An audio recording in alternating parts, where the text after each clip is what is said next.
games. Yeah, man. We're not wasting any time today. Yeah. Normally I have time to drink my tea before we get into the game shot, but not anymore. Over here we have I am Lucira. my tea that I mixed with Pepsi. Lucira. Very, very deadly player. Zerg forever. Fighting. What's that? He's wiggling. He's wiggling. Oh, He's so that's a excited. baneling. That's, of course, it's a baneling. I wasn't sure. It looked like a mask with feet. I don't know.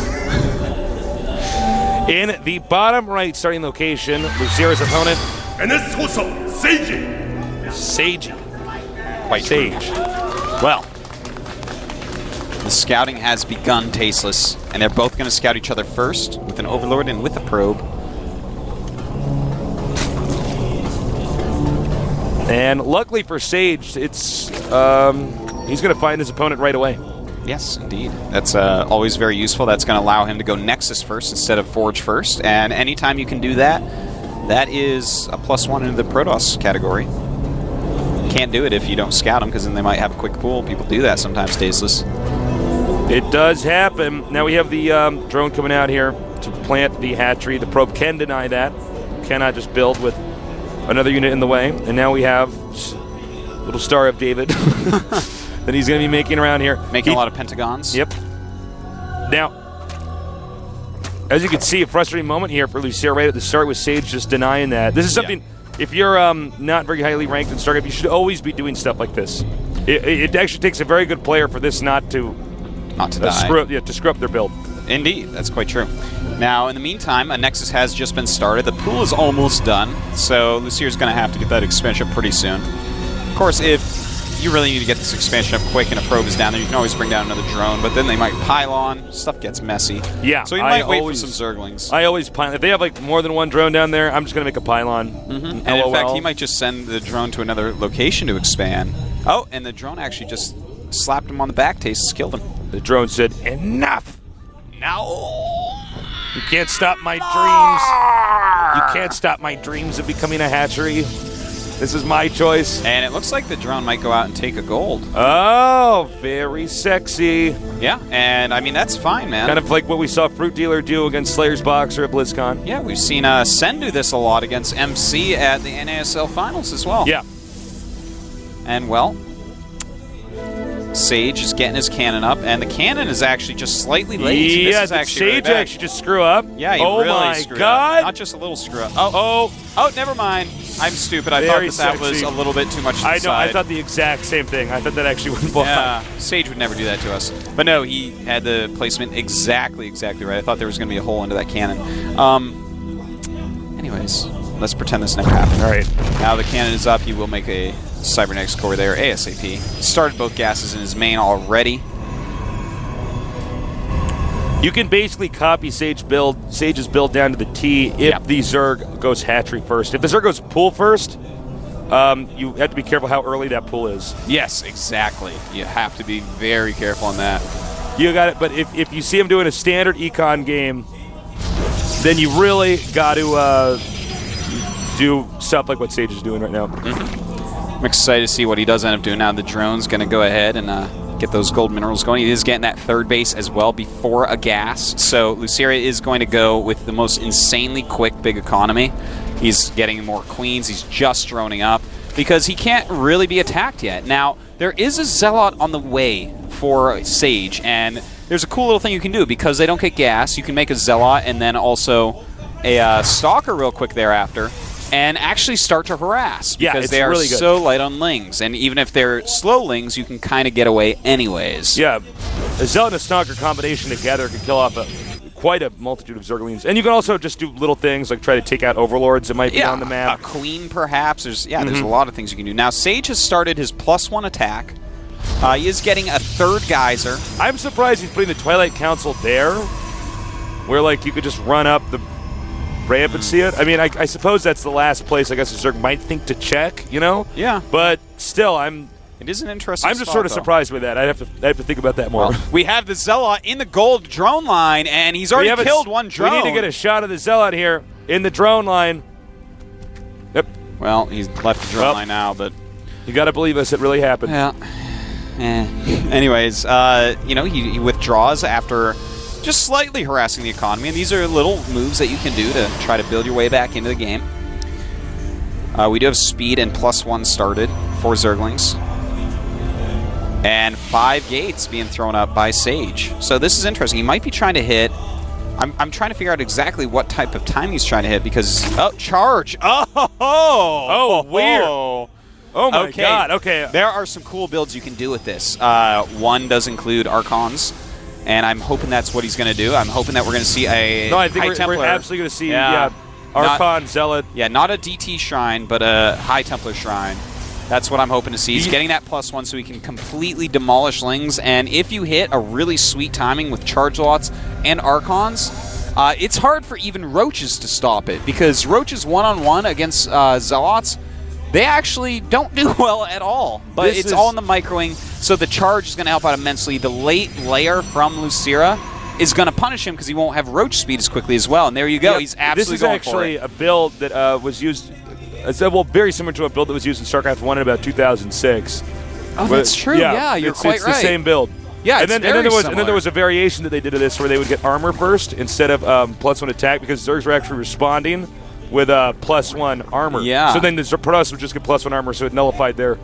Yeah, their armor didn't mean anything. So this is literally the same build. Yeah, and he's actually getting +1 armor himself right now to make sure that didn't happen.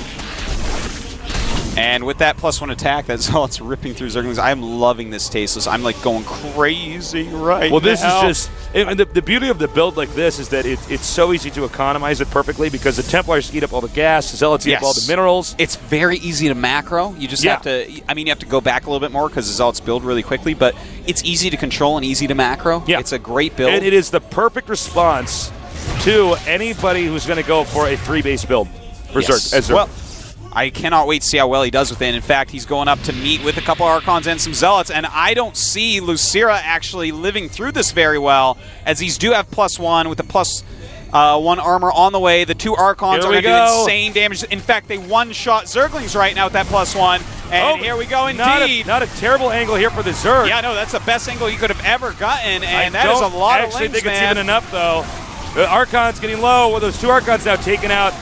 The Zerg, I think, actually can hold this. You know, the angling right there from the Zerg was too good. Now, if Lucira had seen that there were that many Zerglings, he could have waited another round or two and been clumped up a bit more. Sage could have clumped up more, that's what I meant. I'm sorry. But yeah, if you clump up a little bit more, see, he was completely spread out, which allows for surrounding. Now, even though we talked that build way up and told you how great it was, and then it got totally owned like that, it is actually a really good build. Now, of course, Sage is going to be pretty dead from here.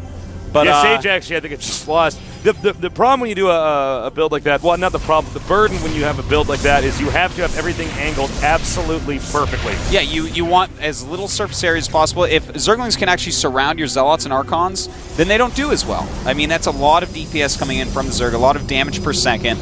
And, I mean, it was well done by Lucira. He did a great job, but with the upgrades and what Sage had gone for, he definitely could have had a better result there. Yeah. Well, we have the 2 evolution chambers right now for the Zerg. Just really helping out here. This kind of upgrade battle is... Actually, I don't think there's really another option for Sage right now. Yeah, Sage... When you do a timing build that's that strong, you have to make it work. Yeah, exactly. He wants to take a third. How is he going to be able to actually do that, especially with the Roaches on the way, the +1 for Roaches? Oh, and he's making him dance. Yeah, Lucira knows how far ahead he is. They're doing little flips now. And now the Roaches coming up, and these Roaches do have that +1 armor. The Zealots alone are not going to do any well against that. Early on, maybe. Nice Psy Storm there, forcing him back.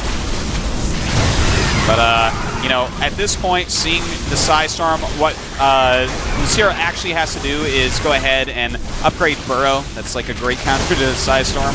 And Sage doing a great job so far, doing as much damage as he actually can. And it looks like the Roach is going to be too much. Wow. Really well done by Lucira. He actually read that situation. I'm really glad that Sage showed that build. I don't know if we've actually seen that build done in GSL yet. I have not. It's a build that I've known about for quite a while, but we haven't seen used at the pro level that much. So props to him for trying that out. But Lucira, enforcing his might, surrounding those units with his upgraded +1 attack Zerglings. Really nice. Doing a great job. Well, now right now Hoseo has a kind of a problem on their hands because they're going to have to pick a player who is going to be able to take on somebody as good as Lucira. Yeah, that's a hard thing to do, in fact. Look at that. All right. You got a gift. Got a box of Googims. All right. Great. It's a good day Whatever for everybody that here, is. except for Sage.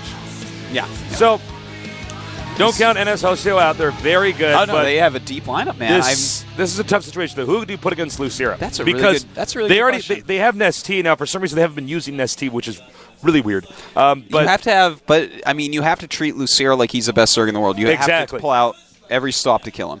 I mean, this is a guy he is amongst the top 3 or so Zergs in the entire world. So let me think for a minute. Who do I actually want to go out right now? I wonder how good Sculpt's I was wondering about Seal's TVZ is. CVZ. I would skip that. But he's the #1 Zerg on the ladder. I mean, that means he's got a pretty good experience with Certainly, all that's- sorts of Zerg versus Zerg. That's a good point.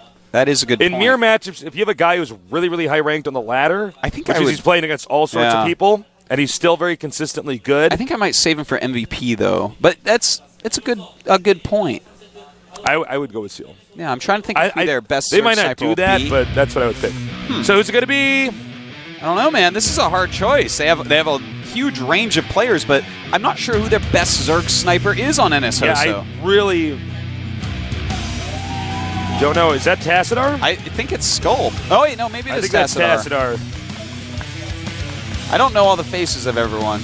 Yeah, you that's got it, definitely Tasteless. Tassadar. So, Tassadar's their pick. Okay, not a bad pick. Tassadar's very good. He's had a lot of success recently. Well, he's definitely going to pick a better map for the matchup as well. Yeah, and he's going to pick a map that he can forge it past expand on, but doesn't necessarily have to. He can do a rush on absolutely if he wants.